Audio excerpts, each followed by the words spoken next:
हमें ज़मीन पर जितनी भी ज़िंदगी नज़र आती है वो कार्बन से बनी हुई है, लेकिन अगर ये ज़िंदगी कार्बन से ना बनी होती तो फिर किस किस्म की ज़िंदगी हमारे सामने होती? क्या ऐसी ज़िंदगी को हम जांच भी सकते? क्या उसे डिटेक्ट भी कर सकते? और उसके पास किस किस्म की ताकतें होती? मैं हूं दिल इम्तियाज़ और आप देख रहे हैं तख्ती ऑनलाइन।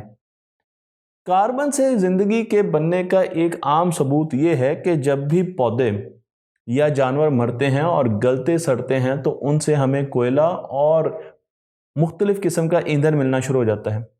जब उस ईंधन को जलाया जाता है तो वो फ्यूल के तौर पर काम करता है। इस ईंधन में तकरीबन 45% कार्बन मौजूद होता है।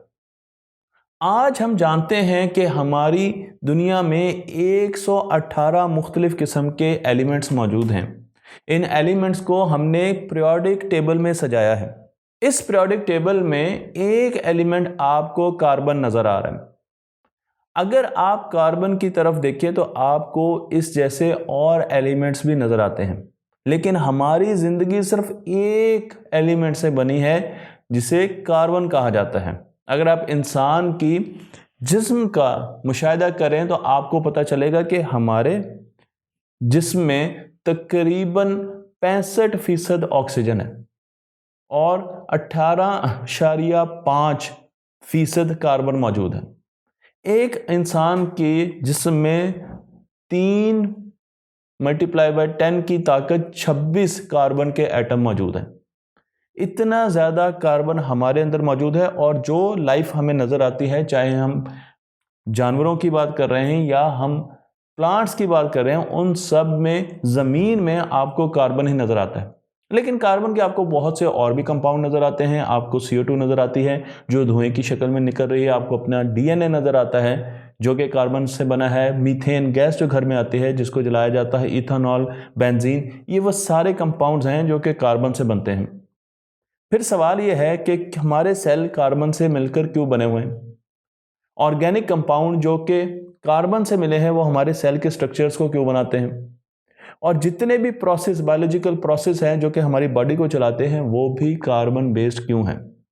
मैं आपको लेकर चलता हूं कार्बन के एक छोटे से यूनिट की तरफ जो कि हमारी बॉडी की इकाई है, जिसे अमाइनो एसिड कहा जाता है। आप यहां पर अमाइनो एसिड्स को देख रहे हैं। हम कार्बन कंपाउंड्स को, जो कि बहुत ज़्यादा हैं, छोटी कैटेगरियों में अगर तकसीम करें तो हम उन्हें कार्बोहाइड्रेट में तकसीम कर सकते हैं, लिपिड्स में, प्रोटीन में और न्यूक्लिक एसिड में। अब चलते हैं दोबारा अमाइनो एसिड की तरफ, क्योंकि मैं प्रोटीन्स की तरफ जा रहा हूं कि प्रोटीन्स कैसे बनती हैं। सबसे पहले अमाइनो एसिड होते हैं जो कि इंसान में 20 मुख्तलिफ अमाइनो एसिड मौजूद हैं। उनको मिलाकर हम पेप्टाइड्स बनाते हैं, एक तस्वीर बनाते हैं अमाइनो एसिड की, और उसके बाद और ज़्यादा कॉम्प्लेक्स जो हमारे पास स्ट्रक्चर्स बनते हैं वो प्रोटीन्स कहलाती हैं।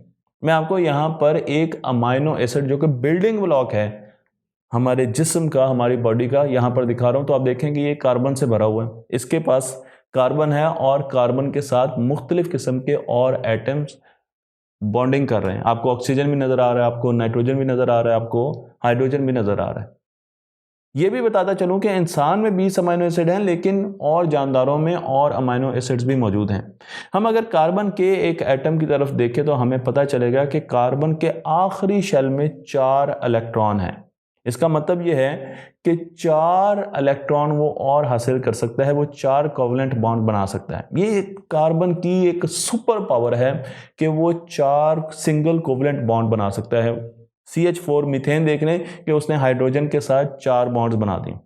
इसका मतलब यह है कि कार्बन बड़े बड़े स्ट्रक्चर्स बना सकता है। मैं आपको यहाँ पर कार्बन के अमाइनो एसिड्स दिखा रहा हूँ तो आप ये देख सकते हैं कि इसमें कैपेसिटी है कि ये लंबी लंबी चेन्स बना सकता है। कार्बन कार्बन के साथ भी कनेक्ट हो सकता है, ऑक्सीजन के साथ, हाइड्रोजन के साथ, नाइट्रोजन के साथ, और उसके अलावा वो लंबी चेन्स जिनको R के साथ हमने यहाँ पर दिखाया गया उसके साथ भी कनेक्ट हो सकता है। और इन्हीं चेन्स की मदद से हमारे पास जिंदगी की शुरुआत हुई है ज़मीन पर। लेकिन जब हम पीरियोडिक टेबल की तरफ देखते हैं और कार्बन के थोड़ा सा नीचे की तरफ हमारी नज़र जाती है तो वहाँ पर एक और एलिमेंट हमें नज़र आता है जिसे सिलिका कहा जाता है, सिलिकॉन कहा जाता है। सिलिकॉन को गौर से देखा जाए तो इसके आखिरी शेल में भी 4 इलेक्ट्रॉन्स हैं। अगर आप सिलिकॉन की शक्ल देखें तो ये क्रिस्टल की तरह, एक हार्ड क्रिस्टल की तरह आपको इसकी शक्ल नजर आएगी। 14 इसका एटॉमिक नंबर है और ये भी बॉन्ड्स बना सकती है ऑक्सीजन और हाइड्रोजन के साथ। तो फिर सिलिकॉन बेस्ड लाइफ भी तो होनी चाहिए, क्योंकि अगर कार्बन बेस्ड लाइफ जिंदगी हमें हमारी दुनिया में हर जगह नजर आ रही है, तो फिर सिलिकॉन बेस्ड लाइफ क्यों हमें नजर नहीं आती, या वो है लेकिन हमें उसका इदराक नहीं है। मैं आपको यह भी बता दूं कि सिलिकॉन की 4 ऑक्सीडेशन स्टेट्स होती हैं, जबकि कार्बन की 2 ऑक्सीडेशन स्टेट्स होती हैं।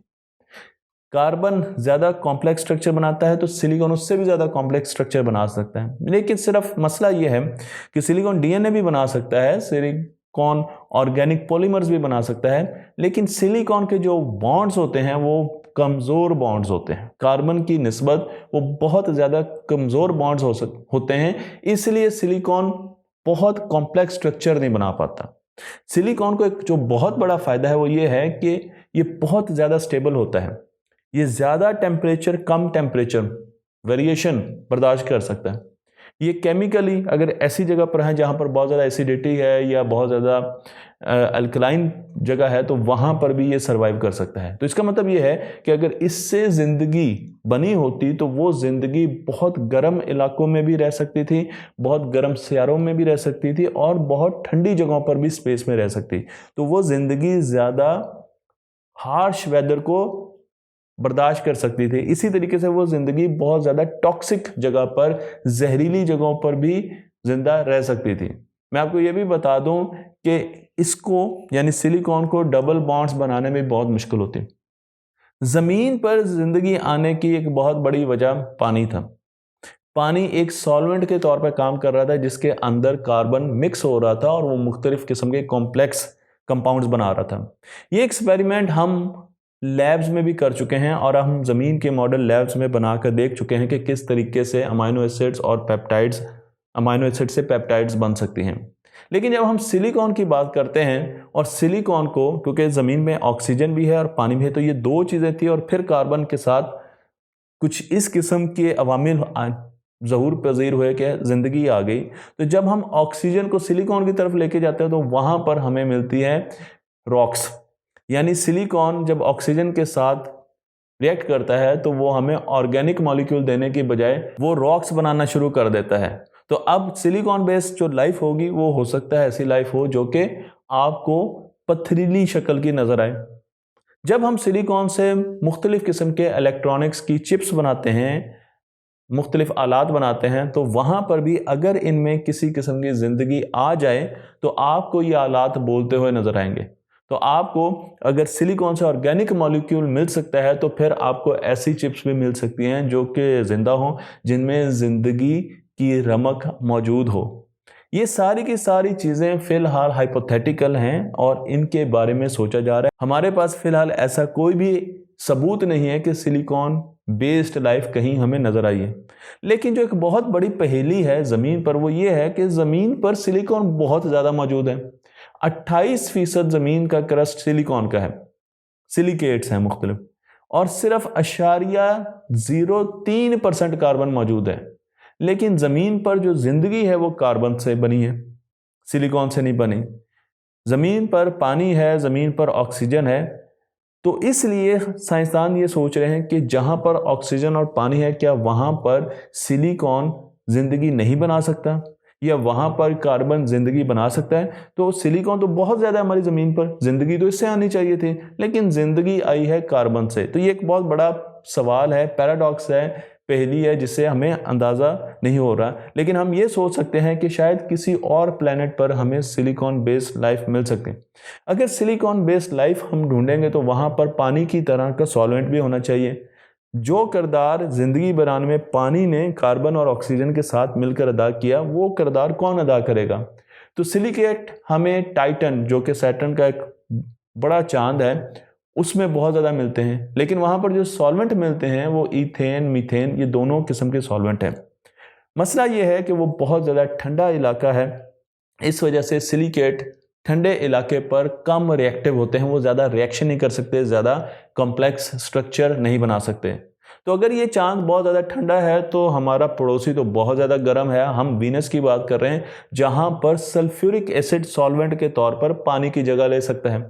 वहां पर सिलिकेट कॉम्प्लेक्स मॉलिक्यूल्स बना सकते हैं क्योंकि वहां पर बहुत ज़्यादा टेम्परेचर है।